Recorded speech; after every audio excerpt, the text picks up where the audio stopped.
ప్రస్తుతం ఉత్తర తెలంగాణ పట్టభద్రుల స్థానం కాంగ్రెస్ ఎమ్మెల్సీగా ఉన్న జీవన్ రెడ్డికి మరో అవకాశాన్నిచ్చే అంశం పార్టీ నాయకత్వం పరిశీలిస్తోంది. ఈసారి ఎమ్మెల్యే కోటా నుంచి మండలికి పంపే అవకాశం ఉందని భావిస్తున్నారు.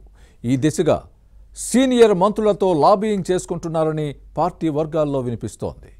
ఎమ్మెల్యే కోటా ఎమ్మెల్సీ పదవి ఇవ్వడానికి సిద్ధమైన కాంగ్రెస్ కొన్ని షరతులు వర్తిస్తాయని అంటోంది. ఇంతకీ ఆ కండిషన్స్ ఏంటి? Let's watch the story.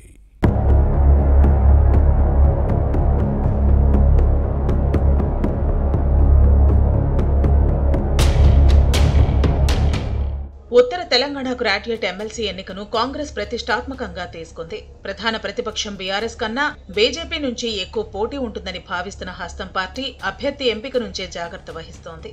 ప్రస్తుత ఎమ్మెల్సీ జీవన్ రెడ్డి స్థానంలో ప్రైవేటు విద్యాసంస్థల అధినేత నరేందర్ రెడ్డిని ప్రకటించింది. జీవన్ రెడ్డి రాజకీయ భవిష్యత్తుకు నష్టం లేకుండా చూస్తామని హస్తం పార్టీ అధిష్టానం హామీ ఇచ్చిందని టాక్.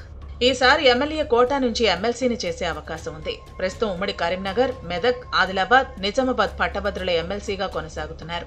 మార్చి 29తో పదవీ కాలం ముగియనుంది. దీంతో నోటిఫికేషన్ విడుదల చేసిన కేంద్ర ఎన్నికల సంఘం ఈ నెల 27న పోలింగ్ నిర్వహించనుంది. ఇందుకు ఏర్పాట్లు జరుగుతున్నాయి.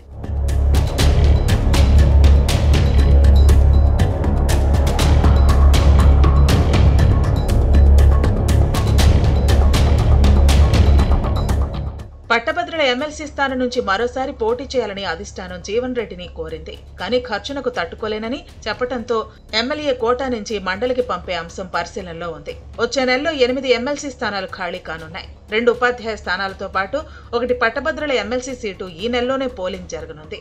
ఇదే సమయంలో ఎమ్మెల్యే కోటాలో మరో 5 స్థానాలకు ఎన్నికలు జరగనున్నాయి. తమకున్న సంఖ్యాబలంతో కాంగ్రెస్ 3 సీట్లను గెలుచుకునే అవకాశం ఉంది. ఒకటి ఎంఐఎంకు వదిలేయాలని భావిస్తోంది. మరొకటి బీఆర్ఎస్ ఖాతాలో పడుతుంది. అందులో భాగంగా ఎమ్మెల్యే కోటా ఎమ్మెల్సీ కోసం జీవన్ రెడ్డి లాబింగ్ చేస్తున్నట్లు ప్రచారం జరుగుతోంది.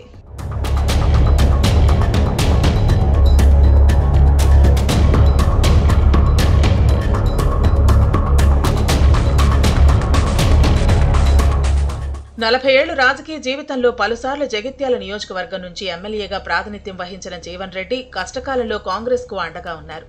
తెలంగాణ ఆవిర్భావం తర్వాత 2014లో జరిగిన అసెంబ్లీ ఎన్నికల్లో బీఆర్ఎస్ గాలిని తట్టుకుని గెలిచారు జీవన్ రెడ్డి. ఆ తర్వాత 2018లో జరిగిన అసెంబ్లీ ఎన్నికల్లో ఓడిపోయారు.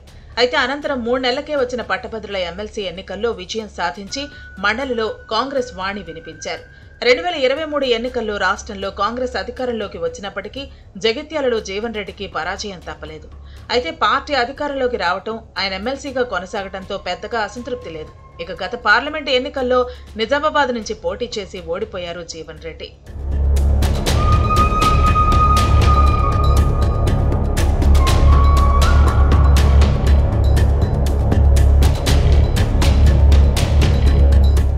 మరోవైపు గత అసెంబ్లీ ఎన్నికల్లో జగిత్యాల నుంచి బీఆర్ఎస్ ఎమ్మెల్యేగా గెలిచిన సంజయ్ కుమార్ కాంగ్రెస్ లో చేరటంతో కంగుతిన్న జీవన్ రెడ్డి పార్టీపై ఆగ్రహం వ్యక్తం చేశారు.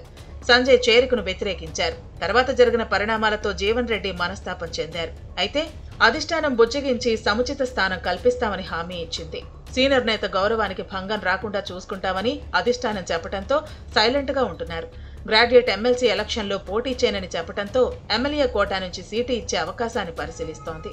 పార్టీలోని సీనియర్లు జీవన్ రెడ్డికి మద్దతుగా ఉన్నారు. మంత్రి శ్రీధర్ బాబుతో ఎమ్మెల్సీ జీవన్ రెడ్డి మంతనాలు సాగిస్తున్నారు. అయితే ఎమ్మెల్సీగా అవకాశం ఇస్తే జగిత్యాల విషయంలో అధిష్టానం కొన్ని షరతులు పెట్టే అవకాశం ఉందని కేడర్లో చర్చ జరుగుతోంది.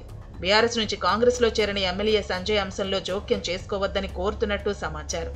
ఏం జరుగుతుందో చూడాలి.